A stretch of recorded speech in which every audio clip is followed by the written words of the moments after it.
Agora sobre o caso do acidente entre um carro de luxo, você vai lembrar desse caso aí, um ônibus também do transporte coletivo, já faz um tempinho, mas lembra aí na Rua 7, perto do terminal da Proeb, lá em 2023, foi isso, junho de 2023, ganhou, né, um novo desdobramento recentemente esse assunto aí, ainda agora, né, em abril de 2025, a nossa equipe conversou com os advogados das vítimas, pessoal que estava no busão, né, era madrugada ali, né?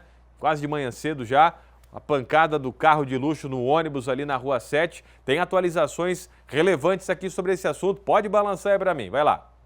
O acidente aconteceu por volta das 4h40 da manhã, no cruzamento das ruas 7 de Setembro e Humberto de Campos, no centro da cidade, no dia 20 de junho de 2023.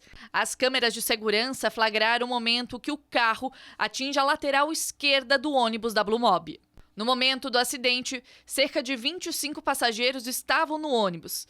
Pelo menos 9 ficaram feridos. Testemunhas disseram à guarda de trânsito que o motorista do carro saiu do automóvel acidentado e pegou carona com um conhecido, indo embora do local do acidente sem prestar socorro. As investigações da Polícia Civil apontaram que os 2 ocupantes do carro participaram de uma confraternização com amigos e, ao finalizar, foram até a conveniência de um posto de combustíveis que funciona 24 horas, onde teriam ingerido bebidas alcoólicas. 7 das vítimas entraram com um pedido de indenização e os envolvidos chegaram a um acordo no final de fevereiro. O Emerson é advogado das vítimas e explica o processo. A gente fez um processo judicial de 7 das 8 vítimas daquele acidente, né? Foi um processo relativamente rápido. A gente entrou com uma ação contra o motorista e o proprietário do veículo e também contra a seguradora daquele veículo, e ainda a gente colocou no polo passivo a Blue Mob também, porque a gente entendia que existiria uma responsabilidade não só de quem causou o acidente, como também da Blue Mob, porque eles eram consumidores, eles tinham que ser levados de um destino de um lado para o outro em segurança, né? E logo em seguida o advogado do proprietário do veículo entrou em contato para a gente fazer um acordo nesse processo. Esse acordo a gente conversou aí por cerca de uns 6 meses, discutindo valores, que todas as vítimas recebessem o mesmo valor, né, até para não haver nenhuma confusão. As vítimas concordaram, dada a explicação de que um processo poderia demorar anos e anos se arrastando, ou então até no final do processo talvez não ganharem a indenização, porque existe entendimento na justiça que talvez elas não teriam o direito de ganhar nenhuma indenização. A gente conversou com todas as vítimas e elas aceitaram o acordo. A gente fez esse acordo nos 7, protocolamos os 7 acordos juntos, e agora a gente só está esperando terminar o prazo de concluir o pagamento desses acordos. Entre os feridos estava um senhor que, na época, tinha 65 anos de idade. Era ele que apresentava os ferimentos mais graves.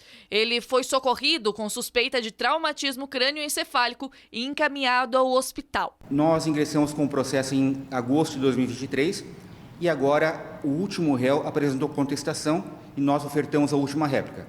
Agora deve seguir para a perícia médica para que o juiz possa apurar a extensão dos danos da vítima. A gente aponta um valor para o juiz, que vai considerar a extensão dos danos, para que ele possa arbitrar um valor para compensar a vítima. E é isso que a gente quer, que a vítima seja compensada.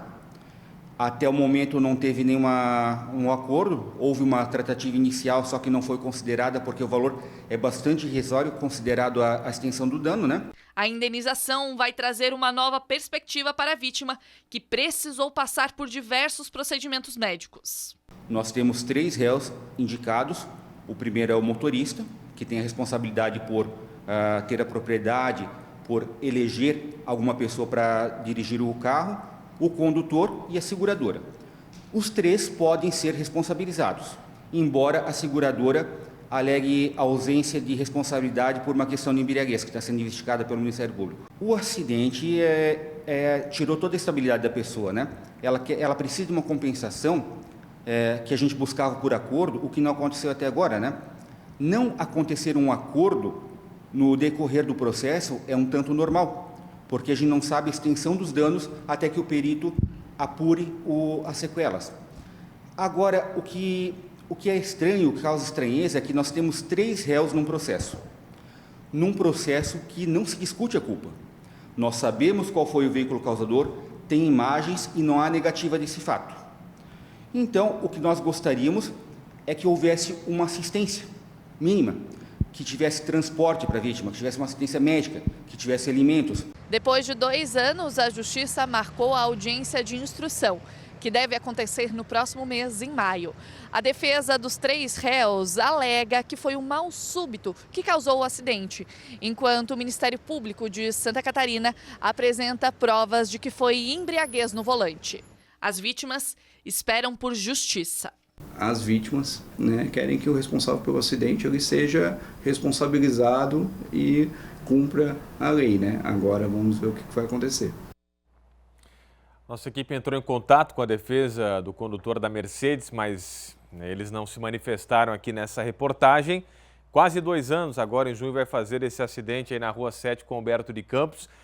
Um senhor ali que foi citado na reportagem, 65 anos, estava indo trabalhar, 4 da manhã, na limpeza urbana da cidade, hein? 65 anos, ainda trabalhando na limpeza de rua, está no ônibus e vem uma Mercedes, pega ele em cheio. Até agora, 2 anos depois, ainda não se resolveu o caso, não recebeu indenização por completo. Sabe, a lei precisa mudar, né, gente? Me desculpa, né? A lei precisa mudar e urgentemente. Casos de trânsito, tem que parar de falar que é acidente, como foi lá na Itopavazinha com a Itopava Central sexta-feira, como foi aí esse caso que o Ministério Público está alegando embriaguez ao volante. Por que não fica no local do acidente? Fica ali esperando a guarda, se não foi um problema de saúde, fica esperando, né? As pessoas têm que começar a ser responsabilizadas duramente quando pegam o volante, dirigem e fazem algo errado. E ponto. Essa é a minha opinião. É o que eu penso. Muita impunidade nesse Brasil que a gente vive. Só quem sente na pele, né, a questão da impunidade sabe do que eu estou falando.